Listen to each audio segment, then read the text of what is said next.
ଭୁବନେଶ୍ୱରର ଗୋଟିଏ ପ୍ରସିଦ୍ଧ କଲେଜରେ ନୂଆ ଶିକ୍ଷାବର୍ଷ ଆରମ୍ଭ ହୋଇଥିଲା। କ୍ୟାମ୍ପସ୍ ନୂଆ ଛାତ୍ରଛାତ୍ରୀଙ୍କ କୋଳାହଳରେ ମୁଖରିତ ଥିଲା। କେହି ନୂଆ ସାଙ୍ଗ ବନାଉଥିଲେ ତ କେହି ନିଜ ବିଭାଗ ଖୋଜୁଥିଲେ। ଆରବ ଗାଁର ଜଣେ ପରିଶ୍ରମୀ ପିଲା। ହାତରେ ବ୍ୟାଗ୍ ଓ ମନରେ ବଡ଼ ସ୍ୱପ୍ନ ନେଇ କଲେଜ ଗେଟ୍ ଭିତରକୁ ପଶିଲା। ତାର ବାପା ବିଦାୟ ବେଳେ କହିଥିଲେ, ଭଲରେ ମନ ଦେଇକି ପଢ଼ିବୁ। ସେ କ୍ଲାସ୍ ରୁମ୍ ଖୋଜୁଥିଲା ବେଳେ ହଠାତ୍ କରିଡରରେ କାହା ସହ ଧକ୍କା ହୋଇଗଲା। ବହି ଗୁଡ଼ାକ ତଳେ ପଡ଼ିଗଲା। ଓ ସରି। ଆରବ ତୁରନ୍ତ ନଇଁ ପଡ଼ି ବହି ଉଠାଇ ଦେଲା। ଝିଅଟି ହସି କହିଲା, କିଛି ହେଲାନି, ଲାଗୁଛି ତମେ ନୂଆ।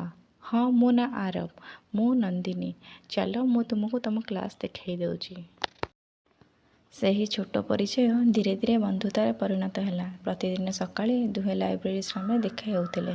କ୍ଲାସ୍ ପରେ କ୍ୟାଣ୍ଟିନରେ ଚା ଓ ସିଙ୍ଗିଡ଼ା ଖାଇ ହସି ହସି ଘଣ୍ଟା ଘଣ୍ଟା କଥା ହୁଅନ୍ତି। ନନ୍ଦିନୀ ବହି ପଢ଼ିବାକୁ ଭଲ ପାଉଥିଲା। ଆରବ ଗିଟାର ବଜାଉଥିଲା।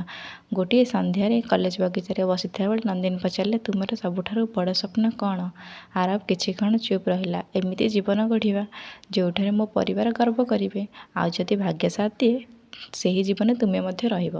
ନନ୍ଦିନୀ ଲଜ୍ଜାରେ ହସିଦେଲା। କିଛି କହିଲା ନାହିଁ। କିନ୍ତୁ ତାର ଆଖିରେ ଉତ୍ତର ଥିଲା। ସେହିଦିନଠାରୁ ସେମାନଙ୍କ ସମ୍ପର୍କ ଆହୁରି ଗଭୀର ହେବାକୁ ଲାଗିଲା। ଦୁହେଁ ବୁଝିଗଲେ ଏହା କେବଳ ବନ୍ଧୁତା ନୁହେଁ, ଏହା ପ୍ରେମର ଆରମ୍ଭ। କିନ୍ତୁ ସେମାନେ ଜାଣିନଥିଲେ ଯେ ଆଗକୁ ତାଙ୍କ ପ୍ରେମର ପରୀକ୍ଷା ହେବ। ଭୁଲ ବୁଝାବୁଝି, ଦୂରତା ଓ ଜୀବନର କଠିନ ନିଷ୍ପତ୍ତି ସେମାନଙ୍କୁ ସାମ୍ନା କରିବାକୁ ପଡ଼ିବ। ଦିନ ଗଡ଼ିବା ସହିତ ଆରବ ଓ ନନ୍ଦିନୀଙ୍କ ବନ୍ଧୁତା ଆହୁରି ଗମ୍ଭୀର ହେବାକୁ ଲାଗିଲା। କଲେଜର ଯେଉଁଠି ଜଣେ ଥିଲେ, ସେଠି ଆଉ ଜଣଙ୍କୁ ଦେଖିବା ସାଧାରଣ କଥା ହୋଇଯାଉଥିଲା। ସକାଳର ପ୍ରଥମ କ୍ଲାସ୍ ପୂର୍ବରୁ ଦୁହେଁ କ୍ୟାଣ୍ଟିନରେ ଚା ପିଉଥିଲେ। ନନ୍ଦିନୀ ସବୁବେଳେ ମଜା କରି ରହୁଥିଲା। ତୁମେ ନ ଆସିଲେ ଚା'ର ସ୍ୱାଦ ଆସେନି। ଆରବ ହସି କହୁଥିଲା, ତାହେଲେ ମୁଁ ପ୍ରତିଦିନ ଆସିବି। ଏଇ ଛୋଟ ଛୋଟ କଥାମାନେ ଦୁହେଁଙ୍କ ହୃଦୟକୁ ଧୀରେ ଧୀରେ ନିକଟକୁ ଆଣୁଥିଲା। ଗୋଟିଏ ଦିନ କଲେଜ ଛୁଟି ହେବା ବେଳେ ହଠାତ୍ ଜୋରରେ ବର୍ଷା ଆରମ୍ଭ ହେଲା। ସମସ୍ତେ ଦୌଡ଼ି ଆଶ୍ରୟ ନେଲେ। ନନ୍ଦିନୀ ଛତା ଆଣିନଥିଲା। ଆରବ ନିଜେ ଛତା ଖୋଲି କହିଲା, ଚାଲ ମୁଁ ତୁମକୁ ବସ୍ ଷ୍ଟପ୍ ପର୍ଯ୍ୟନ୍ତ ଛାଡ଼ିଦେବି। ଦୁହେଁ ଗୋଟିଏ ଛତା ତଳେ ଧୀରେ ଧୀରେ ଚାଲୁଥିଲେ। ପବନରେ ନନ୍ଦିନୀଙ୍କ କେଶ ବାରବାର ମୁହଁ ଉପରେ ପଡ଼ୁଥିଲା। ଆରବ ହସି କହିଲା, ଏମିତି ବର୍ଷା ରୋଜ ହେଲେ ଭଲ ହୁଏ। କାହିଁକି? ନନ୍ଦିନୀ ପଚାରିଲା। କାରଣ ଏମିତି ତୁମ ସହିତ ଚାଲିବାର ସୁଯୋଗ ମିଳିବ। ନନ୍ଦିନୀ ଲାଜରେ ମୁଣ୍ଡ ନୁଆଁଇ ହସିଦେଲା। କିଛି ଦିନ ପରେ ନନ୍ଦିନୀଙ୍କ ଜନ୍ମଦିନ ଥିଲା। ଆରବ କାହାକୁ କିଛି ନ କହି ଲାଇବ୍ରେରୀ ପାଖରେ ବଗିଚାକୁ ଛୋଟ ଛୋଟ ଆଲୋକରେ ସଜାଇ ଦେଲା। ସେ ଗିଟାର ଧରି ନନ୍ଦିନୀଙ୍କ ପସନ୍ଦର ଗୋଟିଏ ମଧୁର ସୁର ବଜାଇଲା। ନନ୍ଦିନୀ ସେଠାକୁ ପହଞ୍ଚି ସବୁକିଛି ଦେଖି ଆଶ୍ଚର୍ଯ୍ୟ ହୋଇଗଲା। ଏସବୁ ମୋ ପାଇଁ? ସେ ଧୀରେ ପଚାରିଲା। ଆରବ ଗୋଟିଏ ଛୋଟ ଡାଏରୀ ତାଙ୍କ ହାତରେ ଦେଇ କହିଲା, ଏଥିରେ ପ୍ରତ୍ୟେକ ପୃଷ୍ଠାରେ ତୁମ ବିଷୟରେ ମୋର ଗୋଟିଏ ଭଲ ସ୍ମୃତି ଲେଖିଛି। ନନ୍ଦିନୀଙ୍କ ଆଖି ଲୁହରେ ଭରିଗଲା। କେହି ଆଜି ପର୍ଯ୍ୟନ୍ତ ମୋ ପାଇଁ ଏତେ ସୁନ୍ଦର ଉପହାର ଦେଇନାହାନ୍ତି। ସେ କହିଲା। ସେହି ମୁହୂର୍ତ୍ତରେ ଆରବ ସାହସ କରି କହିଲା, ନନ୍ଦିନୀ, ମୁଁ ତୁମକୁ ଭଲ ପାଏ। କେବଳ ଆଜି ନୁହେଁ, ପ୍ରଥମ ଦିନଠାରୁ। ନନ୍ଦିନୀ କିଛି କ୍ଷଣ ଚୁପ୍ ରହିଲା। ତାପରେ ହସି ଧୀରେ କହିଲା, ମୁଁ ମଧ୍ୟ ତୁମକୁ ଭଲ ପାଏ ଆରବ। ଦୁହେଁଙ୍କ ମୁହଁରେ ଖୁସିର ହସ ଖେଳିଗଲା। ସେହି ସନ୍ଧ୍ୟାରେ ସେମାନେ ନୂଆ ସ୍ୱପ୍ନ ଦେଖିବା ଆରମ୍ଭ କଲେ। କିନ୍ତୁ ଜୀବନ ସବୁବେଳେ ସହଜ ନଥାଏ। ପରଦିନ କଲେଜକୁ ଆସିଥିବା ଜଣେ ନୂଆ ଛାତ୍ର ସେମାନଙ୍କ ସମ୍ପର୍କରେ ଅଜାଣତରେ ଝଡ଼ ଆଣିବାକୁ ଯାଉଥିଲେ। ପ୍ରେମ ସ୍ୱୀକାର କରିବା ପରେ ଆରବ ଓ ନନ୍ଦିନୀଙ୍କ ଜୀବନ ଖୁସିରେ ଭରିଯାଇଥିଲା। କଲେଜରେ ସେମାନଙ୍କୁ ଦେଖି ସାଙ୍ଗମାନେ ମଜା କରୁଥିଲେ। ତୁମେ ଦୁହିଁଙ୍କୁ ଦେଖିଲେ ଲାଗେ ଯେ ସିନେମାର ହିରୋ ହିରୋଇନ୍। ଜଣେ ସାଙ୍ଗ ହସି କହିଲା। ନନ୍ଦିନୀ ଲଜ୍ଜାରେ ହସିଦେଲା। ଆରବ କେବଳ ତାଙ୍କ ଆଖିକୁ ଚାହିଁ ରହିଲା। କିଛି ଦିନ ପରେ ସେମାନଙ୍କ କ୍ଲାସକୁ ଜଣେ ନୂଆ ଛାତ୍ର ଆସିଲେ। ତାଙ୍କ ନାମ ଥିଲା ଅର୍ଜୁନ। ସେ ପଢ଼ାରେ ଖୁବ୍ ଭଲ ଥିଲେ ଏବଂ ସମସ୍ତଙ୍କ ସହ ସହଜରେ ମିଶି ଯାଉଥିଲେ। ଗୋଟିଏ ଦିନ ପ୍ରୋଜେକ୍ଟ ପାଇଁ ଶିକ୍ଷକ ନନ୍ଦିନୀ ଓ ଅର୍ଜୁନଙ୍କୁ ଏକ ଟିମ୍ରେ ରଖିଥିଲେ। ପ୍ରତିଦିନ ପ୍ରୋଜେକ୍ଟ କାମ ପାଇଁ ସେମାନେ ଲାଇବ୍ରେରୀରେ ମିଳୁଥିଲେ। ଆରବ ଏହା ଦେଖୁଥିଲା, କିନ୍ତୁ ସେ ନିଜକୁ ବୁଝାଉଥିଲା କେବଳ ପଢ଼ା ପାଇଁ। ପରଦିନ ସକାଳେ ନନ୍ଦିନୀ ଆସି କହିଲା, କାଲି ମୁଁ ତୁମକୁ ବହୁତ ଖୋଜୁଥିଲି। ପ୍ରୋଜେକ୍ଟ କାମ ଶେଷ ହେବାର ଡେରି ହୋଇଗଲା। ଆରବ ଶାନ୍ତ ସ୍ୱରରେ କହିଲା, କିଛି କଥା ବୁଝିବାକୁ ପଡ଼େନି, ଦେଖିଲେ ହିଁ ବୁଝି ହୋଇଯାଏ। ନନ୍ଦିନୀ ଆଶ୍ଚର୍ଯ୍ୟ ହୋଇଗଲା। ତୁମେ ମୋ ଉପରେ ସନ୍ଦେହ କରୁଛ? ମୁଁ ଜାଣିନି, କିନ୍ତୁ କାଲି ମୋତେ ବହୁତ କଷ୍ଟ ଲାଗିଲା। ନନ୍ଦିନୀଙ୍କ ଆଖି ଭିଜିଗଲା। ପ୍ରେମରେ ବିଶ୍ୱାସ ନଥିଲେ ପ୍ରେମ ଟିକି ରହିପାରେନି। ଆରବ ଏତିକି କହି ଚାଲିଗଲା। ଆରବ ସେଠି ଠିଆ ହୋଇ ରହିଲା। ପ୍ରଥମ ଥର ପାଇଁ ସେ ଅନୁଭବ କଲା ଯେ ଗୋଟିଏ ଛୋଟ ଭୁଲ ବୁଝାବୁଝି ପାଇଁ ଦୁଇଙ୍କ ହୃଦୟ ମଧ୍ୟରେ ଦୂରତା ସୃଷ୍ଟି ହୋଇପାରେ। ସେହି ରାତିରେ ଦୁହେଁ ନିଜ ନିଜ ଫୋନ୍କୁ ଅନେକ ଥର ଦେଖିଲେ। ମେସେଜ୍ ଦେଖିଲେ, ପୁଣି ଡିଲିଟ୍ କରିଦେଲେ। ଦୁହେଁ କଥା ହେବାକୁ ଚାହୁଁଥିଲେ, କିନ୍ତୁ କେହି ପ୍ରଥମ ପଦକ୍ଷେପ ନେଇପାରିଲେ ନାହିଁ। ନନ୍ଦିନୀ, ଯଦି ତୁମେ ମୋ ପାଖରେ ଥାଆନ୍ତ ମୁଁ କେବଳ ଗୋଟିଏ କଥା କହିଥାନ୍ତି, ମୋତେ କ୍ଷମା କର। ମୁଁ ତୁମକୁ ହରାଇବାକୁ ଚାହେଁନି। ସେ ଚିଠିଟିକୁ ଭାଙ୍ଗି ବ୍ୟାଗରେ ରଖିଲା। ଭାବିଲା କାଲି ଦେଇଦେବ। ପରଦିନ କଲେଜରେ ଖବର ଆସିଲା ଯେ ନନ୍ଦିନୀଙ୍କ ବାପା ହଠାତ୍ ଅସୁସ୍ଥ ହୋଇଛନ୍ତି। ସେ ତୁରନ୍ତ ଘରକୁ ଚାଲିଗଲେ। ସେ ଯିବା ପୂର୍ବରୁ କାହା ସହିତ ଭଲରେ କଥା ମଧ୍ୟ କରିପାରିଲେ ନାହିଁ। ଆରବ ଯେତେବେଳେ ଏହି ଖବର ଶୁଣିଲା ସେ ଦୌଡ଼ି ବସ୍‌ଷ୍ଟାଣ୍ଡକୁ ଗଲା। ବସ୍‌ଟି ଚାଲିବାକୁ ଲାଗିଥିଲା। ଖିଡ଼ିକି ପାଖରେ ବସି ନନ୍ଦିନୀଙ୍କ ଆଖି ଲୁହରେ ଭରିଥିଲା। ଆରବ ଦୌଡ଼ି କେବଳ ଏତିକି କହିପାରିଲା, ନିଜର ଯତ୍ନ ନେବ। ମୁଁ ଅପେକ୍ଷା କରିବି। ନନ୍ଦିନୀ କିଛି କହିପାରିଲା ନାହିଁ। ସେ କେବଳ ହାଲୁକା ହସ ସହ ଆଖିରେ ଲୁହ ପୋଛିଥିଲା। ବସ୍‌ଟି ଧୀରେ ଧୀରେ ଦୂରକୁ ଚାଲିଗଲା। ଦିନ କଟୁଥିଲା। ଗୋଟିଏ ସପ୍ତାହ, 2 ସପ୍ତାହ। ନନ୍ଦିନୀ କଲେଜକୁ ଫେରିଲେ ନାହିଁ। ଆରବ ପ୍ରତିଦିନ ସେହି ବେଞ୍ଚରେ ବସୁଥିଲା ଯେଉଁଠି ସେମାନେ ଏକାଠି ସ୍ୱପ୍ନ ଦେଖୁଥିଲେ।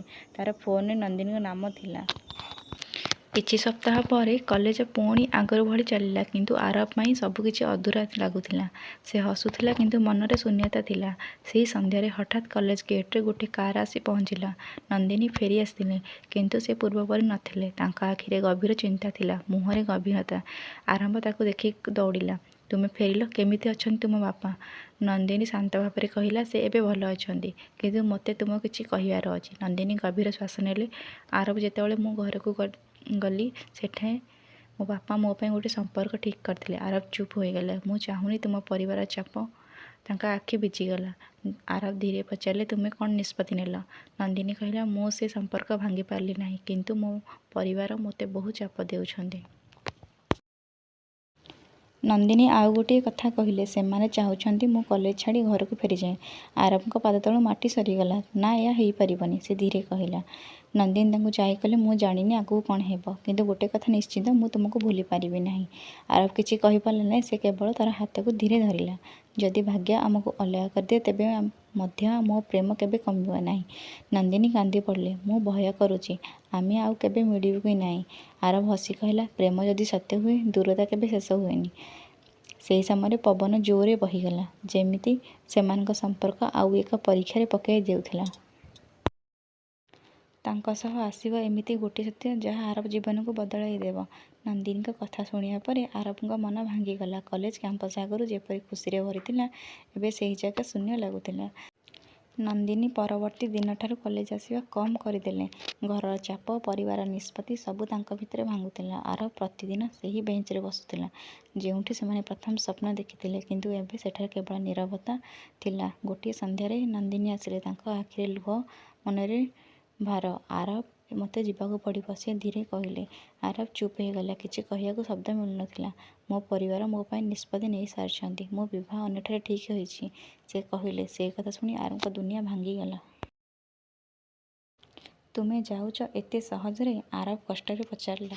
ନନ୍ଦିନୀ ଆଖି ପୋଛି କହିଲେ, ମୋ ପାଖରେ ଅନ୍ୟ ରାସ୍ତା ନାହିଁ। କିନ୍ତୁ ମୁଁ ତୁମକୁ କେବେ ଭୁଲି ପାରିବିନି। ଆରବ ତାଙ୍କ ହାତକୁ ଧରିଲା। ମୁଁ ତୁମକୁ ହରାଇ ପାରିବି ନାହିଁ। ନନ୍ଦିନୀ ଧୀରେ ତାଙ୍କ ହାତ ଛାଡ଼ିଦେଲେ। କେବେ କେବେ ପ୍ରେମ ରଖିବାଠାରୁ ଛାଡ଼ିଦେବା ଅଧିକ କଷ୍ଟଦାୟକ ହୁଏ, ସେ କହିଲେ। ସେଦିନ ବର୍ଷା ହେଉଥିଲା। ନନ୍ଦିନୀ ଧୀରେ ଗାଡ଼ିରେ ବସିଲେ। ଆରବ ଦୂରରୁ ଠିଆ ହୋଇ ଦେଖୁଥିଲା। ବସ୍‌ଟି ଚାଲିଗଲା। ଏବେ ତା' ସହିତ ତାଙ୍କ ପ୍ରେମ ମଧ୍ୟ। ଆରବ ସେହି ବେଞ୍ଚରେ ଏକା ବସି ରହିଲା। ପ୍ରଥମ ଥର ପାଇଁ ସେ ବୁଝିଲା ସତ ପ୍ରେମ କେବେ ମିଳେନି, କିନ୍ତୁ ସେ ସବୁବେଳେ ହୃଦୟରେ ରହିଯାଏ। ନନ୍ଦିନୀ ଯିବା ପରେ ଆରବ ଜୀବନ ନୀରବ ହୋଇଗଲା। କଲେଜ ଶେଷ ହେବାକୁ ଆସିଥିଲା। କିନ୍ତୁ ତାଙ୍କ ମନ ଏବେ ମଧ୍ୟ ସେହି ବେଞ୍ଚରେ ଅଟକି ରହିଥିଲା। ସାଙ୍ଗମାନେ ଚାକିରି ପାଇଁ ପ୍ଲେସମେଣ୍ଟ ଆଲୋଚନାରେ ବ୍ୟସ୍ତ ଥିଲେ। କିନ୍ତୁ ଆରବ କେବଳ ଗୋଟିଏ ଜିନିଷ ହରାଇ ଦେଇଥିଲା, ନନ୍ଦିନୀଙ୍କ ସ୍ମୃତିରେ। ଗୋଟିଏ ଦିନ ଆରବଙ୍କ ହାତରେ ପୋଷ୍ଟମ୍ୟାନ୍ ଗୋଟିଏ ଚିଠି ଦେଲେ। ହସ୍ତାକ୍ଷର ଦେଖି ସେ ଚିହ୍ନିଗଲେ କି ଏହା ନନ୍ଦିନୀଙ୍କ। ତାଙ୍କ ହାତ କାଂପୁଥିଲା ଯେତେବେଳେ ସେ ଚିଠି ଖୋଲିଲେ। ଆରବ, ମୁଁ ଜାଣିନି ତୁମେ ଏହି ଚିଠି ପଢ଼ିବ କି ନାହିଁ। ମୋ ବିବାହ ହୋଇଗଲା, କିନ୍ତୁ ମୋ ହୃଦୟ ଆଜି ବି ସେଇଠି ଅଛି ଯେଉଁଠି ତୁମେ ଅଛ। ଯଦି କେବେ ଭାଗ୍ୟ ଆମକୁ ମିଳେଇ ଦିଏ, ମୁଁ ସେ ମୁହୂର୍ତ୍ତ ପୁଣି ଜୀବନରେ ଦେବି। ଚିଠି ପଢ଼ି ସେ ନୀରବ ହୋଇଗଲା। ଆରବ ଏବେ ନିଷ୍ପତ୍ତି ନେଲା, ସେ ନିଜ ଜୀବନକୁ ଆଗକୁ ନେବ। ସେ କଠିନ ପରିଶ୍ରମ କଲା, ଭଲ ଚାକିରି ପାଇଲା ଏବଂ ନିଜକୁ ସ୍ଥିର କଲା। କିନ୍ତୁ ତାଙ୍କ ହୃଦୟରେ ଗୋଟିଏ ଖାଲି ଜାଗା କେବେ ପୂରଣ ହୋଇପାରିଲା ନାହିଁ। 5 ବର୍ଷ ପରେ ଗୋଟିଏ ବୃତ୍ତିଗତ ସମ୍ମିଳନୀରେ ଆରବ ଯାଇଥିଲେ। ସେଠାରେ ସେ ଦେଖିଲେ ଗୋଟିଏ ପରିଚିତ ମୁହଁ, ନନ୍ଦିନୀ। ସେ ଦୂରରେ ଠିଆ ହୋଇଥିଲେ। ହାଲୁକା ହସ ସହ ଦୁହେଁଙ୍କ ଆଖି ମିଶିଲା। ସମୟ ଯେମିତି ଅଟକିଗଲା। ଆରବ ଧୀରେ ଚାଲିଲେ। ତୁମେ? ନନ୍ଦିନୀ ହସି କହିଲା, ହଁ, ମୁଁ ଫେରି ଆସିଛି। ତାଙ୍କ ଆଖିରେ ପୁରୁଣା ଲୁହ ଓ ନୂଆ ଆଶା ଥିଲା। ସମ୍ମିଳନୀ ହଲ୍‌ରେ ଭିଡ଼ ଧୀରେ ଧୀରେ କମିଯାଉଥିଲା। କିନ୍ତୁ ଆରବ, ନନ୍ଦିନୀ ସେଠି ଠିଆ ଥିଲେ। ସମୟ ଯେମିତି ପୁଣି ପଛକୁ ଫେରିଗଲା। ତୁମେ କେମିତି ଅଛ? ଆରବ ଧୀରେ ପଚାରିଲା। ନନ୍ଦିନୀ ହସି କହିଲା, ଜୀବନ ଚାଲିଛି। କିନ୍ତୁ ତୁମ ବିନା ସବୁକିଛି ଅଧୁରା ଲାଗୁଥିଲା। ଆରବର ଆଖି ଭିଜିଗଲା। ନନ୍ଦିନୀ ଧୀରେ କହିଲେ, ମୋ ବିବାହ ହୋଇଗଲା, କିନ୍ତୁ ସେ ସମ୍ପର୍କ ଦୀର୍ଘଦିନ ଚାଲିଲା ନାହିଁ। ମୁଁ ଏବେ ସ୍ୱାଧୀନ। ଆରବ ଚୁପ୍ ହୋଇଗଲେ। ତାଙ୍କ ହୃଦୟ ଧଡ଼କୁଥିଲା ଆଶା ଓ ଭୟ ଦୁହେଁ ସହିତ। ତାହେଲେ ଏବେ କ'ଣ? ସେ ପଚାରିଲେ। ନନ୍ଦିନୀ ତାଙ୍କ ଆଖିକି ଚାହିଁ କହିଲେ, ଏବେ ମୁଁ କେବଳ ଏକ ସତ୍ୟ ଚାହେଁ। ତୁମେ ଆଜି ମୋତେ ଭଲ ପାଅ କି? ଆରବ ହାଲୁକା ହସିଲେ। ମୁଁ କେବେ ଭୁଲିନି। ତୁମେ ମୋ ଜୀବନର ସବୁଠୁ ସୁନ୍ଦର ଅଂଶ। ସେ ଗଭୀର ଶ୍ୱାସ ନେଇ କହିଲେ, ମୁଁ ତୁମକୁ ହରାଇଥିଲି, କିନ୍ତୁ ପ୍ରେମ କେବେ ହାରେନି। ନନ୍ଦିନୀଙ୍କ ଆଖିରେ ଲୁହ ଆସିଗଲା, କିନ୍ତୁ ଏଥିରେ ଯନ୍ତ୍ରଣା ନଥିଲା, ଖୁସି ଥିଲା। ସେହିଦିନ ସନ୍ଧ୍ୟାରେ ଦୁହେଁ ସେହି ପୁରୁଣା କଲେଜ କ୍ୟାମ୍ପସକୁ ଗଲେ। ସେହି ବେଞ୍ଚ, ସେହି ବଗିଚା, ସେହି ବର୍ଷା ସ୍ମୃତି। ନନ୍ଦିନୀ ଧୀରେ କହିଲେ, ଆମ ପ୍ରେମ ଭାଗ୍ୟ ଦ୍ୱାରା ଅଲଗା ହୋଇଥିଲା, କିନ୍ତୁ ହୃଦୟ ଏବେ ମଧ୍ୟ ସେଇଠି ଥିଲା। ଆରବ ତାଙ୍କ ହାତ ଧରିଲେ। ଏଥର ଛାଡ଼ିବି ନାହିଁ, କେବେ ନୁହେଁ। ବର୍ଷା ଆରମ୍ଭ ହେଲା। ସେମାନେ ଗୋଟିଏ ଛାତ ତଳେ ଠିଆ ହୋଇଥିଲେ, ଯେଉଁଠି ପ୍ରେମ ପୁଣି ଜୀବନ ପାଇଲା। ସତ ପ୍ରେମ କେବେ ଶେଷ ହୁଏ ନାହିଁ, ସେ କେବଳ ସମୟ ନେଇ ପୁଣି ଫେରିଆସେ।